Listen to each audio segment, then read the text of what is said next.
और क्या कुछ है वाराणसी का गणित, इसको जानने के लिए चलते हैं मेरी सहयोगी शालिनी के पास। बहुत शुक्रिया हमेशा। हम 2014 का क्या सियासी गणित था वो भी आपको दिखाएंगे और 2019 में इस बार क्या हलचल चल रही है बनारस में और तमाम जो विरोधी पार्टियां हैं बीजेपी के साथ साथ उनकी क्या रणनीति है, क्योंकि अब चंद रोज ही बचे हैं। 19 तारीख को होना है बनारस में चुनाव, तो वो सब हम आपको बताने वाले हैं। देखिए 2014 में पहली बार प्रधानमंत्री नरेंद्र मोदी सांसद बने थे और कहा था उन्होंने कि काशी में मां गंगा ने मुझे बुलाया है, ये कहने के साथ ही उनका कनेक्शन एक जुड़ गया बनारस के लोगों के साथ और वो प्यार, वो आशीर्वाद, वो दुलार 2014 से लेकर के आज तक बनारस की जनता लगातार उन्हें दे रही है। जब रोड शो किया प्रधानमंत्री नरेंद्र मोदी ने तो ये कहना गलत नहीं होगा कि न भूतो न भविष्य थी, इसके पहले भी इस तरह का रोड शो कोई बनारस में देखने को नहीं मिला और आगे भी मिलेगा। ऐसा रोड शो कोई देखना ये अगर कर पाएंगे तो शायद मोदी ही कर पाएंगे। फिलहाल का जो गणित है उसके हिसाब से बाकी दलों के लिए ये जरा नामुमकिन सा लगता है। अब देखिए 2014 का सिनेरियो भी यहाँ पर हम आपको दिखा रहे हैं। नरेंद्र मोदी को उस वक्त 5,81,000 वोट मिले थे। मतलब आप समझिए कि कितना ज्यादा प्यार और कितना ज्यादा भरोसा बनारस की जनता ने प्रधानमंत्री नरेंद्र मोदी के ऊपर जताया था उस वक्त और उस भरोसे को आगे कायम भी रखा नरेंद्र मोदी ने। ये अभी तक का जो रोड शो है वो कम से कम दिखा रहा है। आप जरा 2014 में जो बाकी सियासी दल के लोग खड़े थे, जो बाकी उम्मीदवार थे, उनकी भी हम बात कर लेते हैं। अरविंद केजरीवाल नरेंद्र मोदी के सामने खड़े थे और 2,09,238 वोट उन्हें मिले थे, लेकिन 3.5 लाख से ज्यादा मार्जिन था नरेंद्र मोदी जो जीत करके आए उसमें। अब जरा आप समझिए, ये जो 2 लाख वोट मिले भी अरविंद केजरीवाल को, बनारस में मुस्लिम वोटर्स की एक बड़ी तादाद है, तकरीबन 3 लाख वोटर्स हैं वहां पर और उनका प्यार मिला था। अरविंद केजरीवाल उस वक्त आंदोलन से उठ करके एक बड़े नेता के रूप में सामने आए थे और कड़ी टक्कर भी दे रहे थे नरेंद्र मोदी को, ये एक वजह थी। अब कांग्रेस उम्मीदवार की बात हम कर लेते हैं।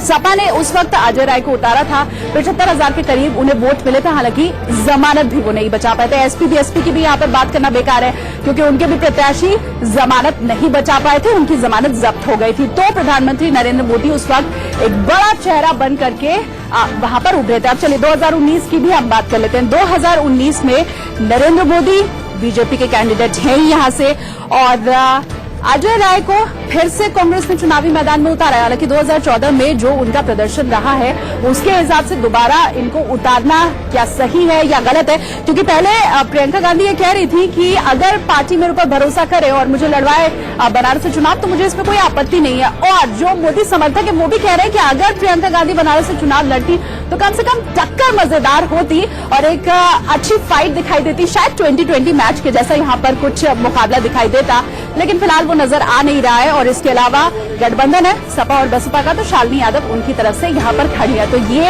अभी फिलहाल 2019 का हम आपको सियासी गणित दिखा रहे हैं। हालांकि केजरीवाल की तरह इस बार कोई इतना बड़ा नेता सामने आया नहीं है नरेंद्र मोदी के सामने, तो कह सकते हैं हालांकि ये पहले से भविष्यवाणी होगी, लेकिन फिर भी नरेंद्र मोदी अभी फिलहाल यहाँ पर बहुत बड़े कद के नेता हैं और उनको टक्कर देने वाला फिलहाल कोई दिखाई दे नहीं रहा है।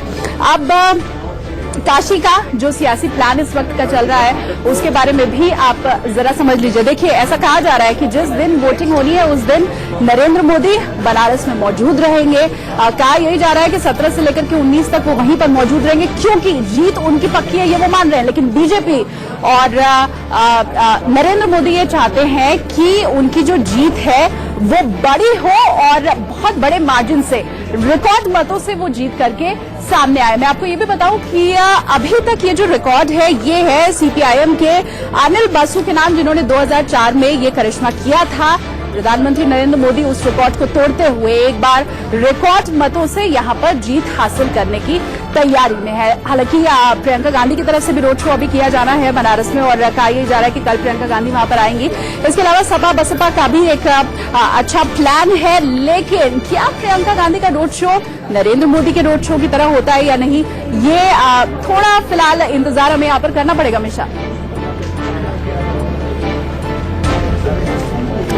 और अजय राय को कितने मत मिले थे, चलिए एक बार फिर से मैं आपको यहाँ पर बता देती हूँ।